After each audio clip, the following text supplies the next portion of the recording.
Number 7. Cain Velasquez.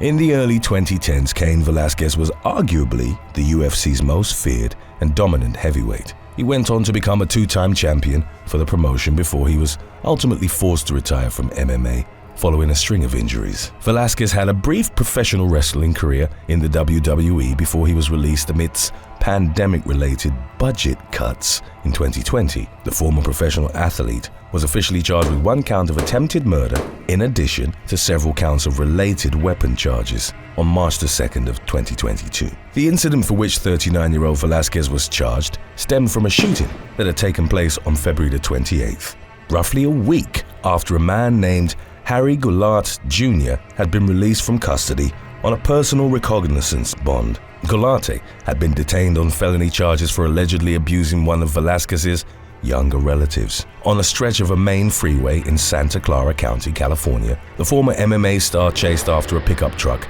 that contained 43-year-old Goulart, his stepfather, and 1 other person.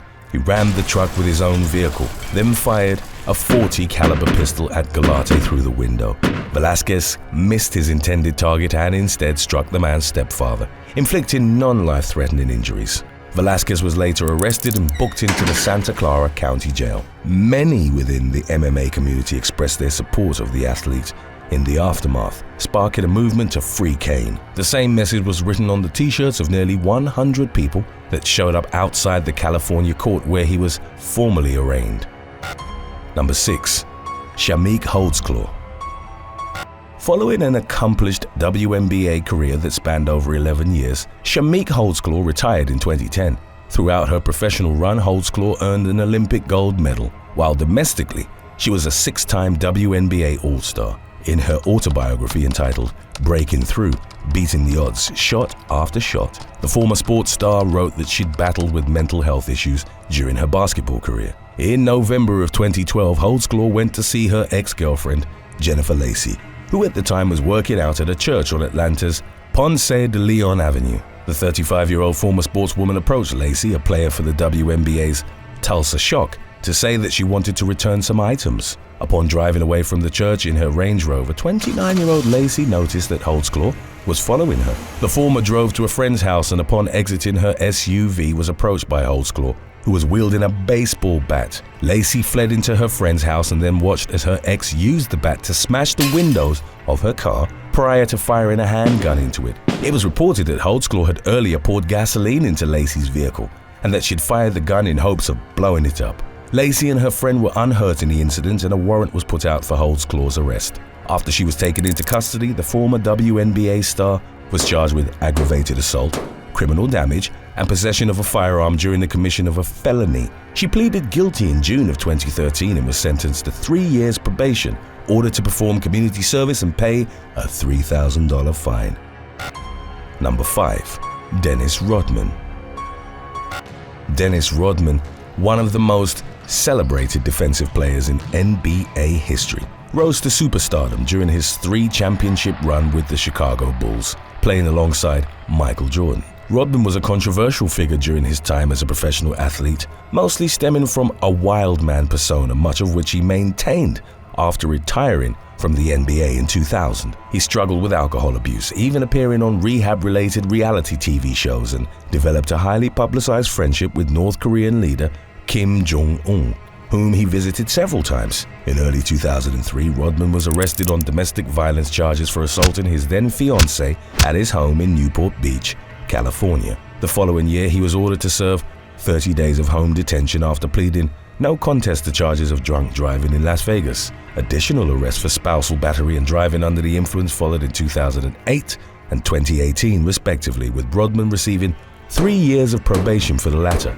More recently, in 2019, the former NBA athlete was charged with a single misdemeanor count of battery for slapping an acquaintance of his, named as Jeff Saluk, at the Buddha Sky Bar in Delray Beach, Florida. Rodman was celebrating his 48th birthday at the time, and according to an arrest affidavit, he abruptly turned around and struck Saluk, who'd been standing behind him. He hit him twice with an open hand in what was described as an unprovoked attack. The 30-year-old victim reported that he was left with considerable swelling and a corneal abrasion that rendered him unable to work. An agreement was reached the following year that required Rodman to pay Saluk $250 in restitution, maintain his distance from him, and avoid further legal trouble in order for the battery charges to be dropped.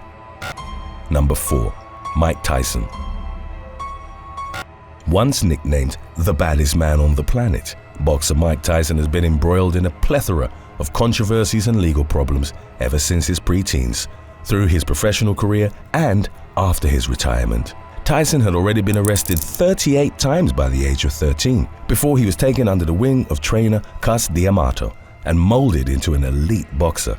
After making his professional debut in the mid-1980s, an aura of invincibility followed Tyson, who became the youngest heavyweight champion in history at the age of 20. He was the most feared and dominant pugilist in the sport up until his loss to Buster Douglas in 1990, considered one of boxing's biggest upsets. In July of the following year, Tyson was arrested for allegedly forcing himself upon 18-year-old Desiree Washington. He was found guilty, sentenced to 6 years in prison, and paroled after 3. Tyson enjoyed sporadic success following his release, even briefly regaining his WBC and WBA titles before retiring from professional boxing in 2005 following back-to-back losses. Prior to his last fight, an USA Today interview with Tyson was released in which he was quoted as saying, "I just want to escape. I'm really embarrassed with myself and my life." In late December of 2006, Tyson nearly crashed into a police SUV after driving away from a nightclub in Scottsdale, Arizona. According to a probable cause statement filed by Maricopa County Superior Court, Tyson admitted to having used drugs and to being an addict upon being questioned by the authorities. He was charged with felony drug possession and paraphernalia possession counts, as well as 2 misdemeanor counts of driving under the influence of drugs. While awaiting trial on the charges, he checked himself into an inpatient treatment program. He pleaded guilty to cocaine possession and driving under the influence in September of 2007 and spent 24 hours in an Arizona jail. A judge praised Tyson for seeking help for his addiction and, in lieu of more jail time, ordered him to serve 3 years probation and complete 360 hours of community service. Number 3. Ronaldinho. Ronaldo de Assis Moreira, commonly known as Ronaldinho, is often regarded as a standout of his generation and as being among the most gifted soccer players of all time. He was an integral member of the Brazilian national team that won the World Cup in 2002 and also had a celebrated club career, particularly at Barcelona, which contributed to him becoming the 2005 Ballon d'Or winner. Following his retirement from the sport, Ronaldinho has had several legal troubles. In July of 2019, dozens of his properties were confiscated, along with his Brazilian and Spanish passports, for unpaid taxes and fines.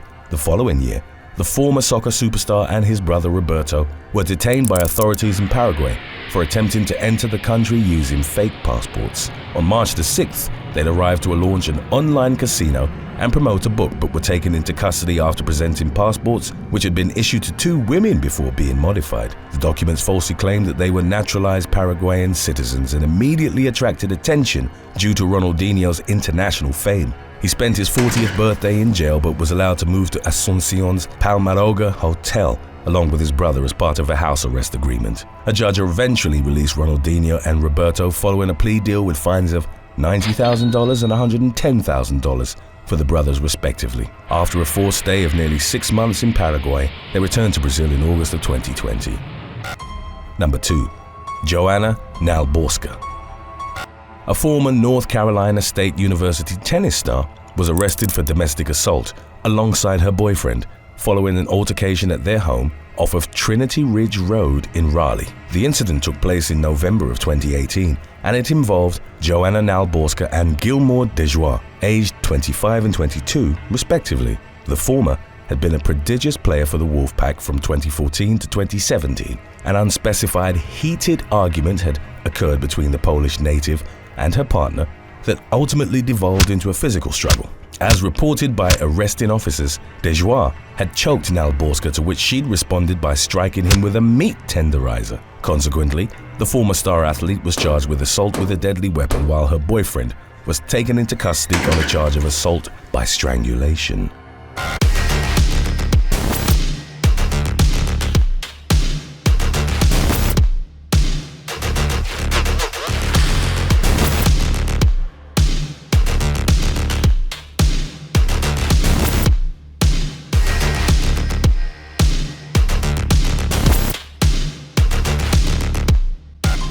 Number 1. Anthony Smith. Defensive end Anthony Smith played football professionally with the Oakland Los Angeles Raiders for 7 seasons. He was the team's top pick in 1990 out of the University of Arizona and retired from the sport in the late 1990s when he was 31 years old. Smith became affiliated with street gangs and was involved in criminal activities within only a few years of ending his career. In 2008, the former NFL athlete and 2 associates were charged with the murder of mechanic Mauricio Ponce, who had been found beaten and shot to death in Lancaster, California. Smith and Ponce had reportedly been involved in a cargo theft together, and after the latter's death, Smith was seen driving his car. A jury deadlocked in April of 2011 and a retrial was expected, but as he awaited new legal proceedings, Smith was charged with 3 other killings. In 1999, brothers Kevin and Ricky Nettles were kidnapped from a Los Angeles car wash by 2 individuals posing as police officers. The brothers were tortured, as evidenced by a clothing iron-shaped burn on Ricky's stomach, and then executed. Their bodies, with their heads wrapped in duct tape, were found a day after their abduction. On June the 25th of 2001, Smith was alleged to have kidnapped Dennis Henderson in the LA neighborhood of Mar Vista. The following day, his body was discovered in Watts, in the back of a rental car. Henderson had been beaten and stabbed to death. After a preliminary hearing in October of 2012, a judge determined there was enough evidence for Smith to stand trial for the 4 murders of which he stood accused. A jury again deadlocked on Ponce, but in November of 2015, Smith was convicted of the murders of Henderson and the Nettles brothers. Prosecutors didn't seek the death penalty, and the once promising NFL athlete was given 3 consecutive life sentences without the possibility of parole. Thanks for watching. Would you rather be a genius in a scientific field of your choosing, or extremely physically gifted at your favorite sport? Let us know in the comments section below.